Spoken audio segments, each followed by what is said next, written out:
Merci d'être avec nous sur AL24 News, au sommaire de l'actualité de ce mercredi 28 septembre. Les gazoducs Nord Stream 1 et 2 reliant la Russie à l'Europe, l'objet d'un sabotage. Russes et Occidentaux s'accusent mutuellement d'en être à l'origine. L'Union européenne anticipe en adoptant un nouveau paquet de sanctions.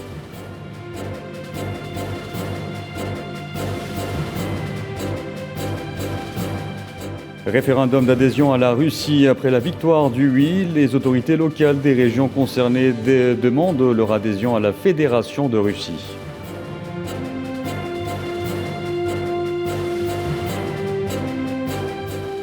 L'Irak toujours dans l'impasse. Le Parlement tient sa première séance en 2 mois alors que l'absence de consensus est totale.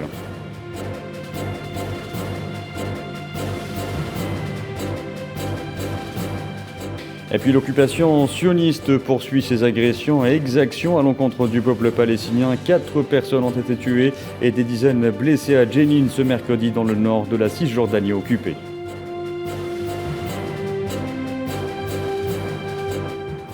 Bonsoir à tous. L'énergie au cœur du conflit russo-ukrainien. Les marchés sont complètement désorientés après que les 2 gazoducs reliant la Russie à l'Europe, les Nord Stream 1 et 2, aient fait l'objet d'un sabotage. C'est du moins le point d'achoppement de toutes les hypothèses au moment où Occidentaux et Russes s'accusent mutuellement d'en être à l'origine, donc d'une attaque ayant ciblé ces 2 artères gazières. Erdin Batash. Ces images diffusées par l'armée danoise depuis hier ont fait le tour du monde. La mer Baltique en ébullition. Un phénomène dû à une importante fuite de gaz sous-marine survenue au niveau des gazoducs reliant la Russie à l'Allemagne, Nord Stream 1 et 2. En à peine 24 heures, 3 grandes fuites sont apparues au large de l'île danoise de Bornholm. 2 sur Nord Stream 1 et 1 sur Nord Stream 2. Les volumes de gaz s'échappant des fonds marins sont importants. L'on évoque 2 millions de mètres cubes de méthane. Mais que s'est-il réellement passé? C'est la question que tout le monde se pose. 2 détonations ont été identifiées et ont créé 3 fuites. 2 d'entre elles sont à l'intérieur de la zone économique du Danemark et 1 d'entre elles est à l'intérieur de la zone économique de la Suède.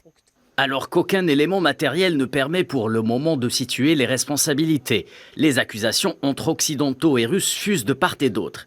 L'Union européenne est la première à réagir en soupçonnant d'abord un acte de sabotage avant que Bruxelles, par la voix de la présidente de la Commission, Ursula von der Leyen, et le chef de la diplomatie européenne, Joseph Borrell, ne retiennent cette hypothèse comme étant un fait avéré, même si aucune enquête indépendante n'a encore été diligentée. De son côté, la porte-parole de la diplomatie russe, Maria Zakharova, a pointé du doigt la responsabilité américaine. Le président américain est obligé de répondre à la question de savoir si les États-Unis ont mis à exécution leurs menaces, a-t-elle lancé sur Telegram, en référence à la déclaration de Joe Biden, affirmant début février que Washington mettrait fin à Nord Stream 2 si Moscou intervenait militairement en Ukraine. L'empressement européen à conclure d'un sabotage est appuyé par une volonté américaine de contribuer à lever le voile sur cet incident. Le site d'information allemand Spiegel One a révélé aujourd'hui que la CIA avait alerté cet été le gouvernement allemand de la possibilité d'un sabotage sur les gazoducs de la Baltique. Et je vous le disais en titre, la réaction de Bruxelles face à ces développements ne s'est pas fait attendre. La Commission européenne a proposé ce mercredi aux États membres de l'Union européenne de plafonner le prix du pétrole russe et d'ajouter de nouvelles restrictions aux échanges commerciaux avec la Russie.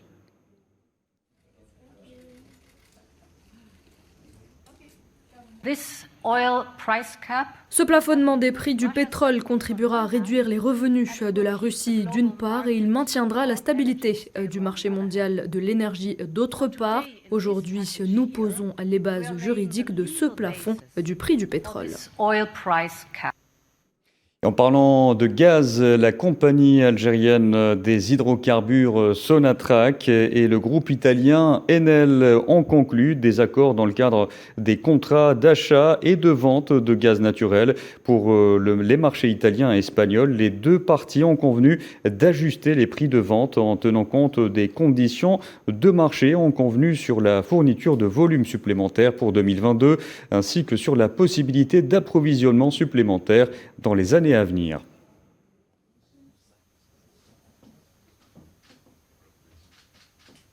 Le marché gazier et énergétique d'une manière globale, il a connu des changements quand même très très importants.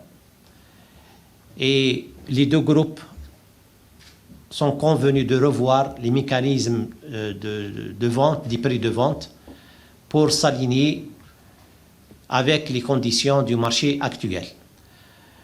Cet accord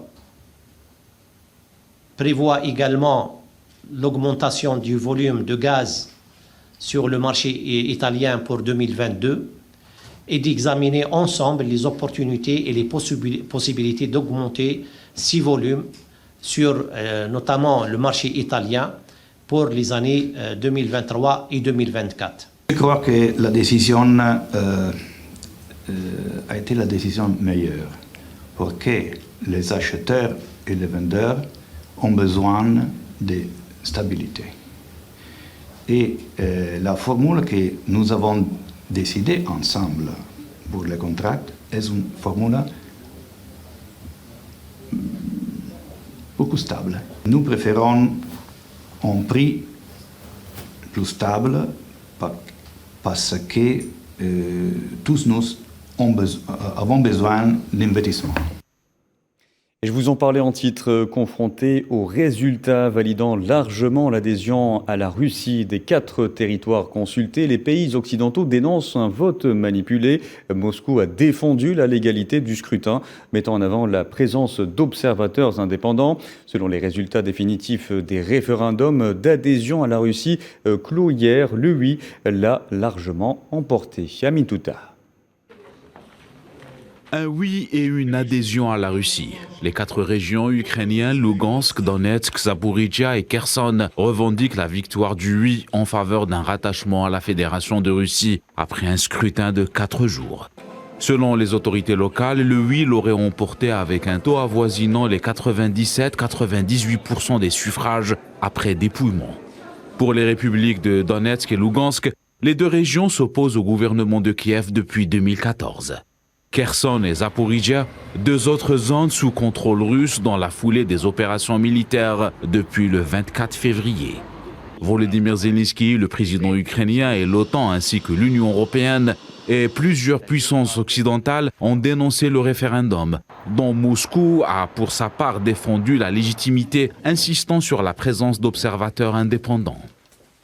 Les États-Unis ne reconnaîtront jamais aucun territoire que la Russie tente de saisir ou de prétendument annexer comme autre chose qu'une partie de l'Ukraine. Si la Russie choisit de soustraire à l'obligation de rendre des comptes au sein du Conseil, nous nous tournerons alors vers l'Assemblée générale des Nations unies pour envoyer un message sans équivoque à Moscou.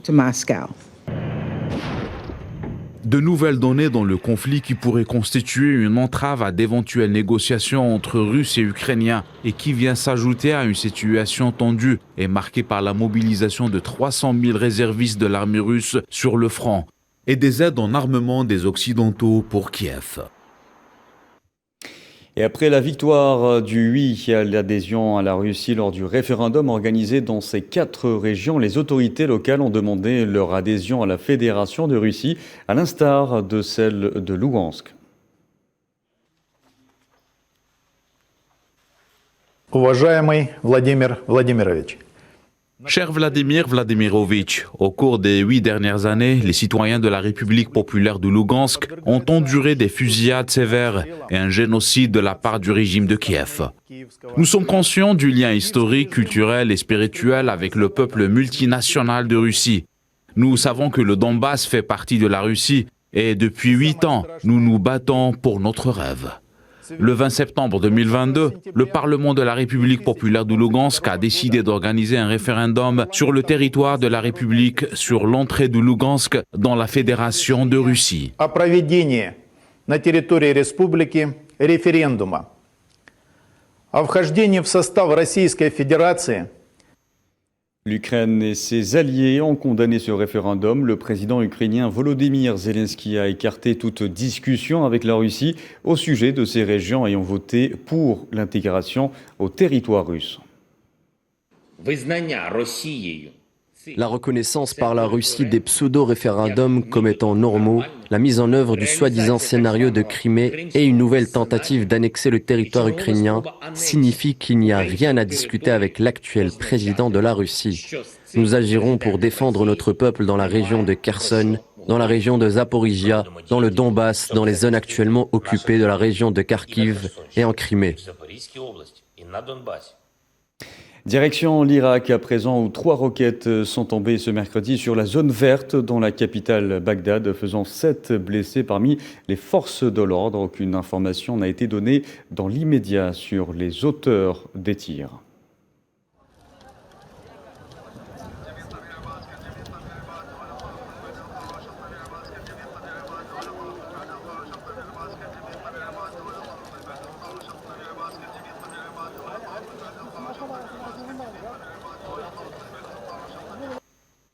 Et sur le plan politique, l'Irak est toujours dans l'impasse. Les sujets de discorde se multiplient alors que l'absence de consensus est totale. Les différents camps peinent à s'accorder sur la désignation du futur Premier ministre alors que Muqtada Sadr exige la dissolution du Parlement. Safwan Ben Sabri.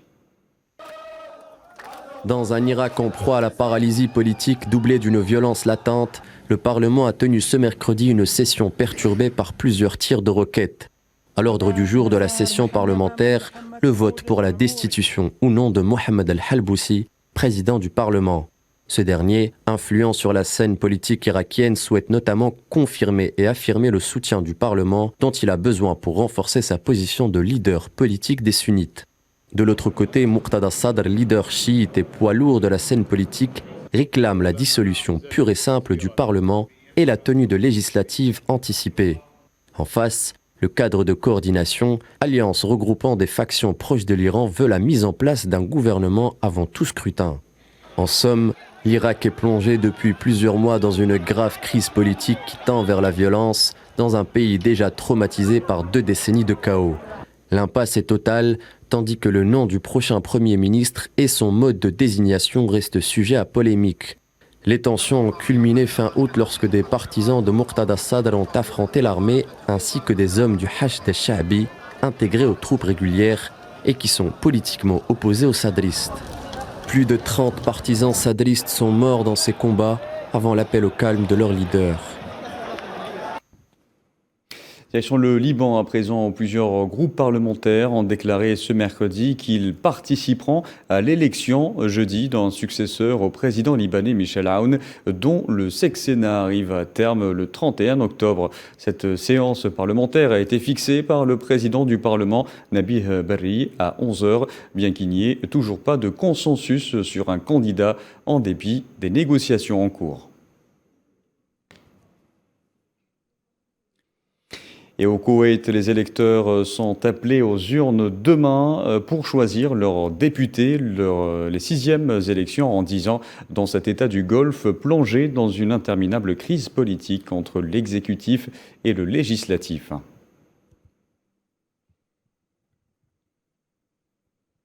En Arabie Saoudite, cette fois, 3 Syriens et 2 Saoudiens ont été arrêtés et placés en détention après que la direction générale saoudienne du contrôle des stupéfiants a saisi une cargaison de pastèques bourrée de comprimés de Captagon à Riyad, la capitale du royaume.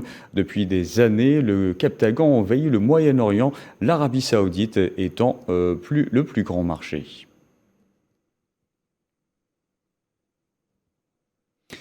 Je vous en parlais en titre, l'occupation sioniste poursuit ses agressions et exactions à l'encontre du peuple palestinien. 4 personnes ont été tuées et des dizaines blessées à Jenin ce mercredi dans le nord de la Cisjordanie occupée.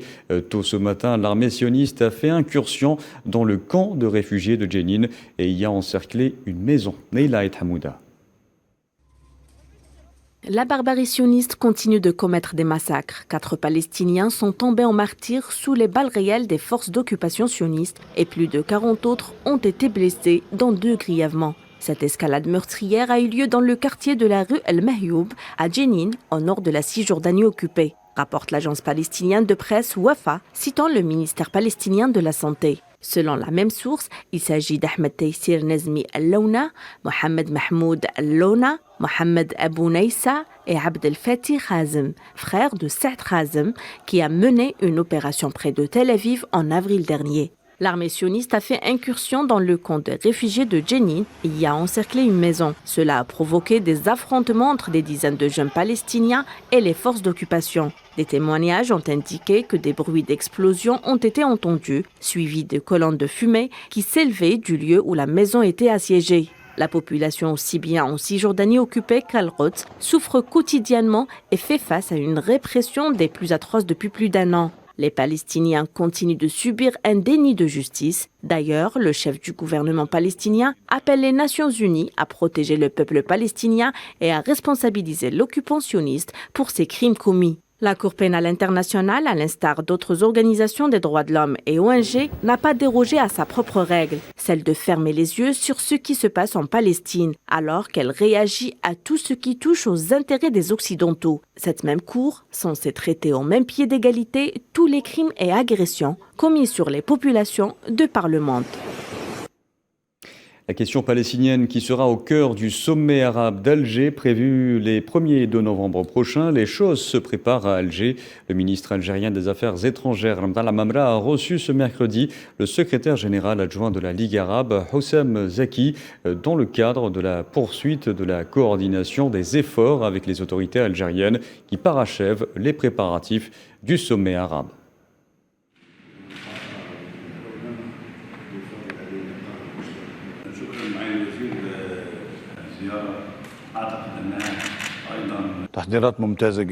Une excellente préparation. Tous les moyens sont mis en œuvre pour que ce sommet soit un succès. L'Algérie devrait être fière du Centre international des conférences. Le comité d'organisation a travaillé très dur depuis ma dernière visite et je pense que l'équipe du secrétariat général que j'ai l'honneur de présider dans le cadre de cette visite est très satisfaite des préparatifs qui sont de bon augure pour la réussite de cet événement.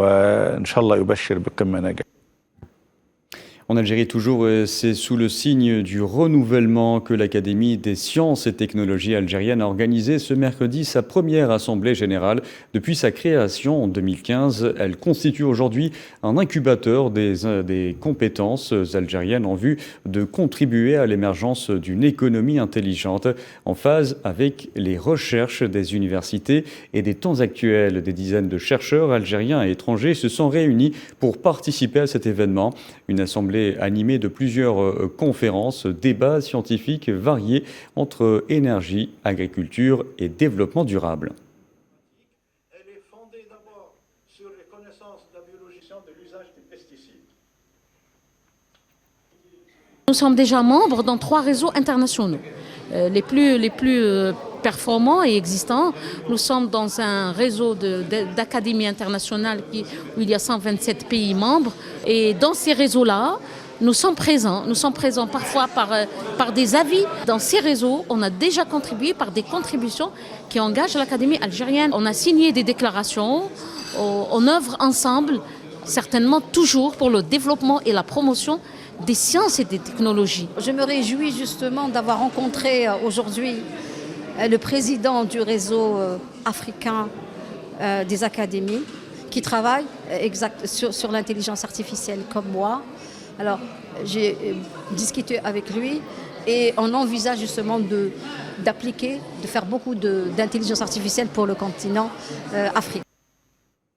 Actualité en Afrique, c'est aussi le Niger qui a décidé la semaine dernière de suspendre le transit des produits pétroliers destinés au Mali, selon plusieurs membres du gouvernement à Niamey. Une mesure qui ne concerne pas cependant les produits destinés à la mission des Nations Unies pour la stabilisation au Mali, la MINUSMA. Justice en Guinée, l'ancien dirigeant Moussa Dadis Camara répondait ce mercredi avec une dizaine de co-accusés pour la première fois devant un tribunal guinéen de l'effroyable massacre commis le 28 septembre 2009, un procès historique attendu depuis 13 ans par les victimes.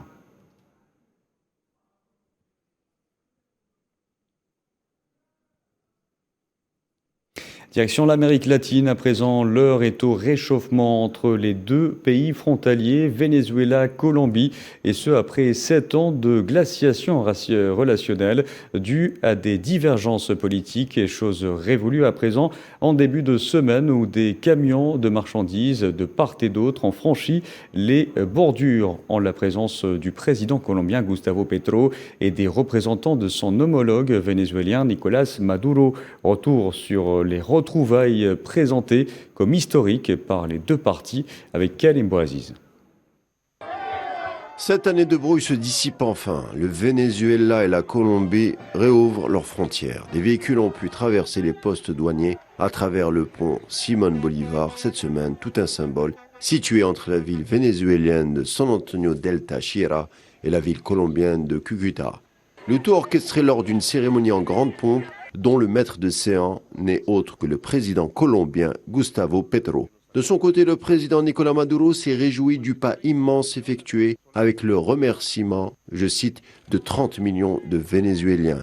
La réouverture des frontières des véhicules de transport et de marchandises entre les deux pays viserait à rétablir petit à petit l'intégration complète des relations économiques, lesquelles pesaient en 2008 près de 7 milliards de dollars. Mais au-delà de la festivité, les défis pour ne pas dire problèmes continuent à émailler cette longue frontière de 2200 km, adoubée d'une sécurité précaire où les bandes mafieuses et autres guérilleros font souvent la loi et imposent leur pouvoir avec à la clé la contrebande en tout genre comme le trafic de drogue. On s'en souvient, le Venezuela avait coupé les relations avec la Colombie en 2019 en réponse au soutien apporté de l'ancien président de la droite conservatrice Iván Duque au leader de l'opposition vénézuélien et choyé par l'Occident Juan Guaidó, dont la tentative ratée de faire passer de la nourriture et des médicaments envoyés par les États-Unis avait provoqué des émeutes. Avec l'élection récente à la tête de la Colombie de Juan Petro, premier président de gauche de l'histoire du pays, la donne diplomatique a changé avec une volonté affirmée de normaliser les relations.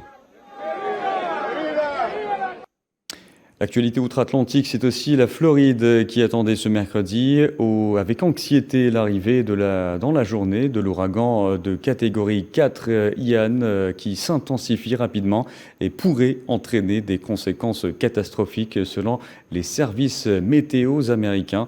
Après avoir dévasté l'ouest de Cuba, Ian, un ouragan potentiellement mortel.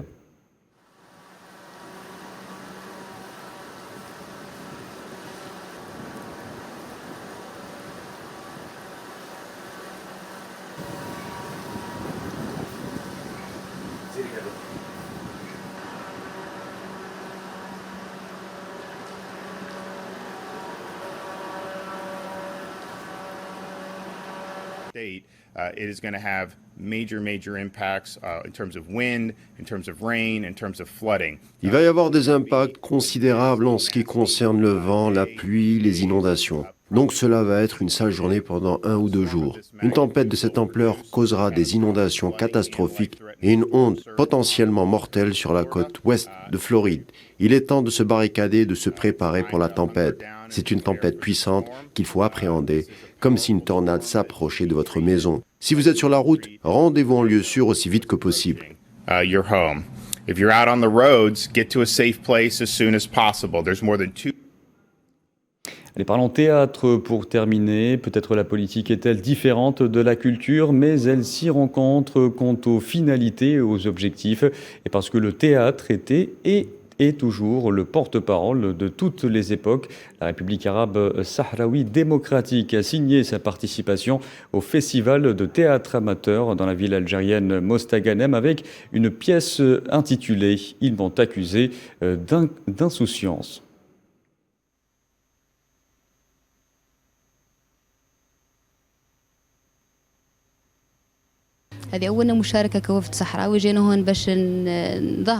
C'est notre première participation en tant que délégation sahraoui. Nous sommes là pour défendre notre cause, l'Algérie étant le premier pays à avoir reconnu le Sahara occidental en tant qu'État. Franchement, se rendre en Algérie, c'est comme se rendre chez soi. L'Algérie, c'est l'accueil chaleureux, la sécurité, c'est comme notre patrie.